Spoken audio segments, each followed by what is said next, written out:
दोस्तों आपके स्क्रीन पर आपको ये एक गोवंश के लिए शेड दिखाई दे रहा होगा और ये शेड आप देख लें बिल्कुल साधारण ढंग से बनाया हुआ है। इसकी लंबाई, चौड़ाई, ऊंचाई और कितनी गायों के लिए सफिशिएंट रहेगा, इनके मालिक ने 3 साल पहले इसको बनाया था और देखने में ऐसा लगता होगा कि इसमें कुछ समस्याएं आएंगी। तो दोस्तों इसमें यदि कोई समस्या भी आती होगी तो वो भी इनसे पूछूंगा कि 3 साल में इनके सामने कोई समस्या आई है तो क्या आई है और नहीं आई तो क्यों नहीं आई। तो ये आप देख सकते हैं गिर गाय का फार्म है और साथ में ये खोर कुरली पूरा इस वीडियो में मैं इनका पूरा स्ट्रक्चर आपको जानकारी के साथ दिलाऊंगा कि खोर कुरली कैसे बनाई हुई है। बीच में से रास्ता भी इन्होंने छोड़ा हुआ है। तो चलिए दोस्तों वीडियो शुरू करते हैं। आप देख रहे हैं फार्मिंग गुरुजी यूट्यूब चैनल और मैं हूं आपका दोस्त सुरजीत सिंह। सर जी नमस्कार। नमस्कार सर जी। सबसे पहले तो हमारे दर्शकों को आप एक बार अपना नाम बता दीजिए और ये जगह कौन सी, और उसके बाद इस शेड के बारे में पूछूंगा। हाँ सर जी, सबसे पहले फार्मिंग गुरुजी यूट्यूब चैनल के सभी दर्शकों को मेरा प्यारा भरा नमस्कार और सुरजीत जी के एक छोटे से डेयरी फार्म पे आने पे बहुत बहुत स्वागत। मेरा नाम दिनेश कुमार, गांव ढाणी पितराम, डिस्ट्रिक्ट भिवानी, हरियाणा, जो लोहारू के बिल्कुल नज़दीक पड़ता है। सर हमारा पोस्ट ऑफिस भी लोहारू लगता है। यहाँ से ऑलमोस्ट 3 किलोमीटर लोहारू एक छोटा सा कस्बा लगता है। शेड के बारे में आपने पूछा, ये लगभग इसको 3 साल हो चुके हैं सर, अभी महीना 2 महीना भी रहता है तो ऑलमोस्ट आप 3 साल मान के चलिएगा। 3 साल पहले हमने ये एक स्ट्रक्चर जो है वो इस बेस पे बनाया ताकि गौ माता को कम से कम परेशानी हो। और ये स्ट्रक्चर बनाने का सबसे बड़ा बेसिक कारण भी यही था कि इस स्ट्रक्चर का हमने ये देखा कि ये टेम्परेचर को मेंटेन रखता है। जैसे अभी आप देख रहे हैं कि गर्मियों का सीजन चल रहा है तो यहाँ टेम्परेचर जो है बाहर की बजाय अगर आप देखें तो 2-3 डिग्री का फर्क आपको अंदर महसूस होगा। यानी गर्मियों में ये अंदर की तरफ ठंडा रहता है और सर्दियों में ये इसका उल्टा कि बाहर जब टेम्परेचर जो है आपका कम होता है तो अंदर जो आपको गर्मी महसूस होगी। तो सर्दियों में बिल्कुल इसका उलट होता है।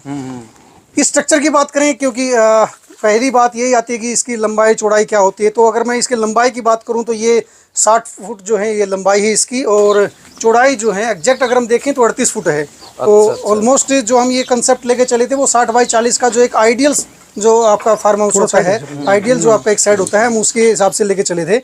और इस शेड को बनाने का एक सबसे बड़ा उद्देश्य जो मैंने अभी बताया आपको कि गौ माता को हमें कंफर्ट देना था। और कंफर्ट जो है वो नेचुरल जो आपका शेड होता है उससे बेहतर कहीं मिल नहीं सकता। तो नेचुरल तरीके से बनाने का एक मन में था और भगवान की दया से जो है एक ऐसा शेड बन चुका है जिसमें गौ माता कंफर्ट महसूस करती है। जी तो दिनेश जी, नीचे आपने कच्चा रखा है, कच्चा फर्श रखा है जो कि गौ माता की जरूरत है जी। लंबाई चौड़ाई आपने बता दी, उसके साथ अब सबसे पहले आप एक बार ये बताओ कि इसकी ऊंचाई कितनी है, बीच में से सेंटर में से कितनी है और किनारे पर जाकर ढलान में ये कितनी होगी, ये और थोड़ा सा अंदाजा बताओ। जी, बीच में सेंटर की अगर बात करें तो ये आपका 12 फुट पड़ता है और जब हम साइडों की बात करें जो इसका ढलान है वो 9 फुट, लगभग 3 फुट का हमने ढलान दिया है।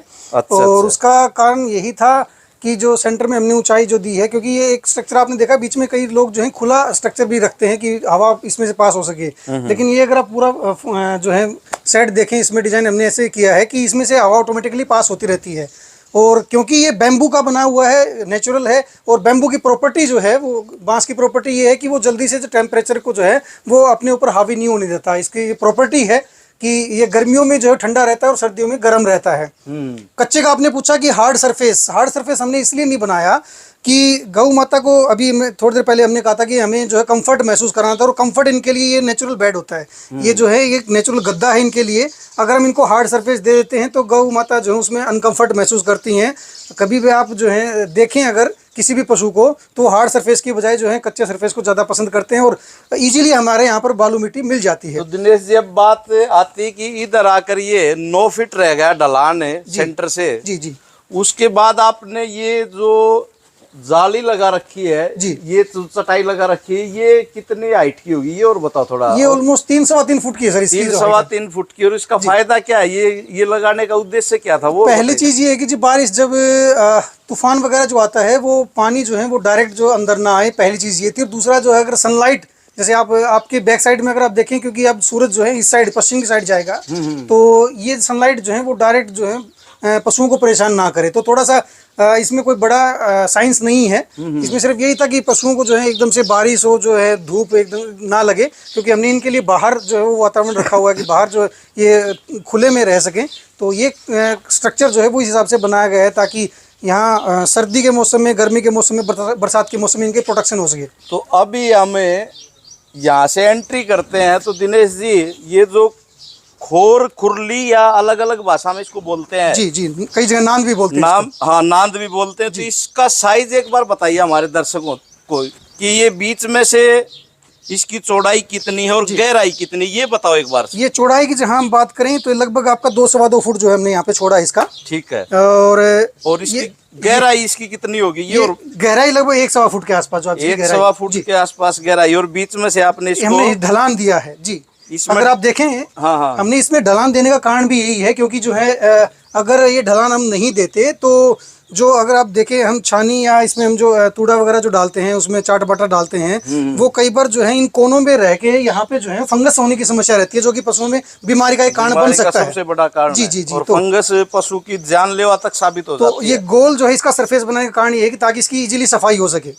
दिनेश जी, अब ये खुरली की बात हमने कर ली, उसके बाद खुरली की इस दीवार से लेकर और उस दीवार तक जो एक कच्चा जो बैठने का स्थान है, ठान है, जी जी, इसकी चौड़ाई कितनी होगी वो बताओ एक बार प्लीज। ये ऑलमोस्ट 10-11 फुट के आसपास है सर। ये 10-11 फुट के आसपास। सेम पोर्शन दूसरी साइड में, दूसरी साइड भी है। हमने जो है दोनों साइड ये किया है हेड टू हेड, जिसको हम जो है वो टेक्नोलॉजी बोलते हैं, और बीच में हमने जो है वो गैलरी दी है ताकि पशुओं को हमने चाट बाटा डालना है या कोई हमने तूड़ा डालना है तो बीच में से जो है आसानी से जाया जा सके। अच्छा अच्छा, ये बीच में जो दर्शकों आपको दिखाई दे रहा होगा, बीच में जो ये रास्ता है, ये गैलरी है ताकि सानी बांट बंटा देने में हर पशु के पीछे नहीं जाना पड़े और बीच में से हम दे सकते हैं। तो दिनेश जी, एक बात और बीच में रहेगी कि जो बीच में सेंटर पोल है, ये आपने लोहे के लगाए हैं जी। बाकी लोहे का कहीं भी यूज मेरे को तार को छोड़कर दिखाई नहीं दे रहा, तो ये लोहे के लगाने का, और साइड वाले भी पोल आपके सारे लोहे के हैं जी। तो इसका क्या उद्देश्य रहा? क्या ये बांस से नहीं हो सकता था? क्या हो सकता था तो आपने किया या नहीं किया? तो इसका क्या पर्पज रहा वो बताइए प्लीज। आपका प्रश्न बड़ा उचित लगा सुरजीत जी मुझे, क्योंकि हम नेचुरल चीज़ बात कर रहे थे और ये जो है लोहे का इस्तेमाल हम नहीं करना चाह रहे थे, लेकिन फिर भी हमने किया। उसके पीछे बेसिक रीजन ये है कि हमारे यहाँ पे जो है दीमक की समस्या है, जिसको उदयी बोलते हैं। तो वो दीमक की समस्या होने की वजह से यहाँ पर हम जो है अगर बांस या कोई लकड़ी का दूसरा भी हम यहाँ पर जो है वो बैम्बू अगर लगाना चाहें तो वो पॉसिबल नहीं था, क्योंकि हमारे यहाँ पर दीमक जो है बहुत जल्दी जो है उसको काट देती और वो जो है आपका स्ट्रक्चर जो है नीचे गिर जाता। तो हमने जहाँ जहाँ आप देखें कि हमने 7 पोल जो हैं, 7 आपके इस साइड में, लेफ्ट साइड को 7 आपके सेंटर साइज में है और 7 आपके राइट साइड में, तो 21 पोल जो है टोटल यहाँ पर लगे हुए हैं। और ये पोल देने का कारण यही है ताकि इस शेड की लाइफ जो है बढ़ जाए, क्योंकि मेन समस्या जो है वो दीमक की वजह से ही होती है कि अगर बैम्बू में दीमक लगी तो वो जो शेड आपका ज़्यादा लॉन्ग लास्टिंग नहीं हो सकता, ज़्यादा लंबे समय तक नहीं चल पाता। दिनेश जी, खुरली में जो ये खूंटे लगाए हैं, एक साइड में कितने हैं और एक खूंटे से दूसरे का डिस्टेंस कितना? क्योंकि नया आदमी को हर चीज की डिटेल चाहिए होती है जी। अगर ये इसको मानता हूँ पहला खूंटा जी, और आप जहाँ खड़े ये दूसरा खूंटा। हाँ, तो इन दोनों खूंटों के बीच की जो डिस्टेंस है वो 5 फुट है। 5 फुट है जी। अगर आप मेनली देखें, हमने ये जो आपने अभी पाइपों का हमने जिक्र किया 10 फुट की गैप पे हैं, तो 10 फुट पे हमने गैप लगाए हैं। अगर आप एक पोल से दूसरे पोल की देखें तो हमने 3 खूंटे जो है इस्तेमाल किए। इट मीन्स हमने बीच में सेंटर में एक 5 फुट पे एक जो खूंटा दिया है, और पूरे खुरली हम देखें तो हमने 9 यहाँ पे खूंटे लगाए हैं। 9 खूंटे इस साइड है और 9 खूंटे आपके उस साइड है, तो 18 टोटल बड़े पशु जो यहाँ पर आराम से बन सकते हैं, चर सकते हैं। और इनके जो बछड़े बछड़ी काफ है उनके बांधने के लिए इस शेड में आपने कहाँ व्यवस्था की? क्योंकि पीछे तो मुझे कोई भी खूंटा दिखाई दे नहीं रहा। जी। छोटे जो पशु हैं, छोटी बछड़ियां हैं, उनके लिए हमने अलग से खुरलियां बनाई हैं। सामने अगर आप देख पाएं तो वहाँ पे हमने 4-4 खूंटे लगा के उनकी छोटी खुरली बनाई है, क्योंकि उनकी साइज के हिसाब से, उनकी हाइट के हिसाब से हमने वो खुरली थोड़ा उनका साइज छोटा रखा है, और उनका खूंटा जो है हमने अलग से मेंटेन किया। वो 8 खूंटे आपके वो भी हैं, ताकि हमारे पास अधिकतम अगर 8 बछड़ियों तक या बछड़े तक अगर हमारे पास होते हैं तो हम वहाँ पे उनकी छोटी बछड़ियाँ लिया। दिनेश जी, अब इसकी जो छत है, जो ये स्ट्रक्चर आपने बताया, इसके बारे में बताइए एक बार प्लीज। देखिए, ये जो स्ट्रक्चर पूरा बैम्बू का जैसे आप देख रहे हैं, इसमें नीचे जो है आपको चटाई दिखाई दे रही होंगी, जो इन बैम्बू के जो छड़े हैं इनके ऊपर दिखाई दे रहे हैं। मतलब ये सेंटर पोल में भी आपने बांस लगा रखा है, और उसके बाद ये सपोर्ट के लिए ये भी बांस है, और बांस के ऊपर बीच में छोटी खपच्ची लगा के ये ढांचा बना रखा है जी। और इसके ऊपर ये जो दिखाई दे रही क्रॉस में ये चटाई है, ये चटाई होगी जी, बांस की है ये भी। अच्छा अच्छा। और इसके ऊपर जो है वो पॉलिथीन का एक कागज बिछाया हुआ है, वो बेसिकली बरसात से बचने के लिए, ताकि जो है शेड के अंदर पानी ना आए। वो इस चटाई के ऊपर पानी नहीं आने देगा। जी जी जी, ठीक है। जी। इसके ऊपर है पॉलिथीन, पॉलिथीन का कागज, ठीक है। और उसके ऊपर भी कुछ है। हाँ, उसके ऊपर जो है ग्रीन नेट, ताकि जो है डायरेक्ट सनलाइट उस पॉलिथीन के ऊपर ना पड़े। अच्छा। क्योंकि पॉलिथीन जो है वो प्लास्टिक का होता है, प्लास्टिक जो है वो सनलाइट से ही खराब हो सकता है। तो सनलाइट से बचाने के लिए उसके ऊपर ग्रीन नेट डाला गया है। और ये इसमें एक आप कमी भी कह सकते हैं कि नेगेटिव पॉइंट भी है, जो कि 2-3 साल बाद हमें वो पॉलिथीन बदलना पड़ता है, तो इसकी एक रनिंग कॉस्ट भी है। हाँ, मैं यही पूछना चाह रहा था, आपने 3 साल का आपका एक्सपीरियंस होगा, तो इसमें आपको कोई माइनस पॉइंट भी लगे, और लगे तो क्या लगे वो और बता दीजिए एक बार। हाँ जी जी, सबसे पहले क्योंकि आपने माइनस पॉइंट पूछा, तो मैं उससे पहले इसके पॉजिटिव पॉइंट्स की बात करता हूँ, फिर हम नेगेटिव पॉइंट पे भी आएंगे।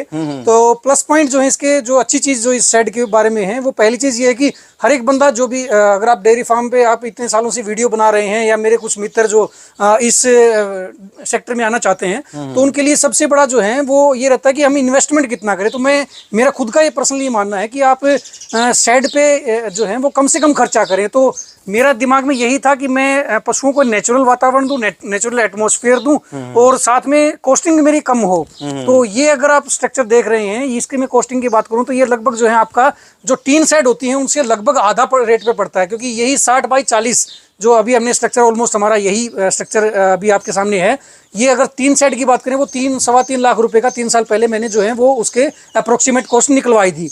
और ये जो है हमारा स्ट्रक्चर वो लगभग 1.5 लाख रुपए में तैयार हो गया था। तो आप ये मान के चलिए लगभग आधे रेट में हमारा ये स्ट्रक्चर तैयार हुआ।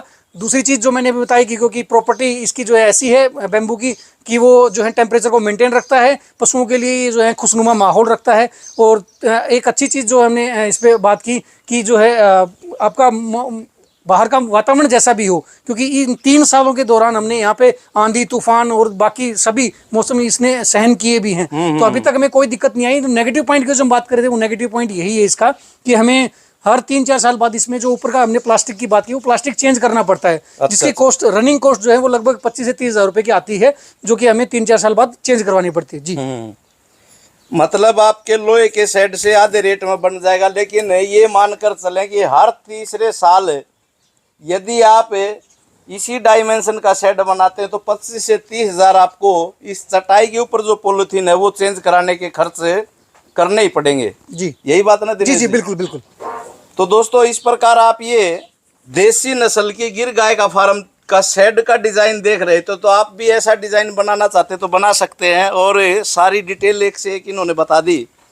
वीडियो आपको कैसी लगी कमेंट करके ज़रूर बताएगा। और जो भाई बहन पहली बार इस चैनल की वीडियो देख रहे हैं, सब्सक्राइब कर लें ताकि आने वाली वीडियो का नोटिफिकेशन आप तक पहुंचता रहे। अपनी वाणी को विराम देता हूं। धन्यवाद। जय हिंद, जय जवान, जय किसान, जय गौ माता, जय गोपाल। दिनेश जी आपका बहुत बहुत शुक्रिया। धन्यवाद। जी, आपका बहुत बहुत शुक्रिया।